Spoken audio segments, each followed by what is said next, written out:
Mga Mi, wag na kayong mag-stock ng mga chichirya sa bahay. Instead, mag-stock na lang kayo ng isang box ng biskwit sa halagang 100 plus. Mas maganda pa to sa mga kids, tapos for sure magugustuhan nila.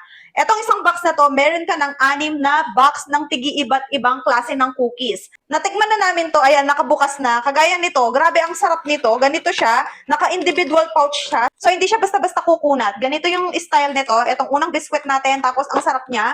Caramel, tapos eto, cookies, ayan, ganito siya. And then ito, grabe, isa sa mga favorite ko, itong chocolate stick wafer nila.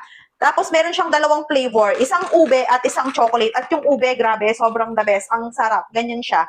And then, meron kang ilang pieces, parang 9 pieces yung isang box nito. And then, another one, my favorite, cheese roll. Grabe, ang sarap nito. Mi, kung hindi nyo pa natitikman, pwede rin kayong bumili nito. Yung buy one, take one nila sa halagang 50 plus, dalawang ganito na, natig 7 yung laman niya. 7 pieces. Tapos eto, one of the favorite ng anak ko na 4 years old. Paano ba naman?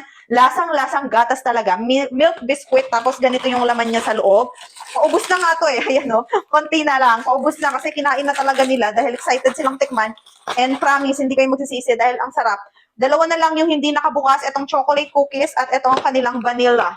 Ayan, yung buttered cookies na vanilla flavor. Ayan, ganyan siya. Grabe, Mi. Try nyo isang box, 100 plus, tapos 6 box of cookies na sa loob.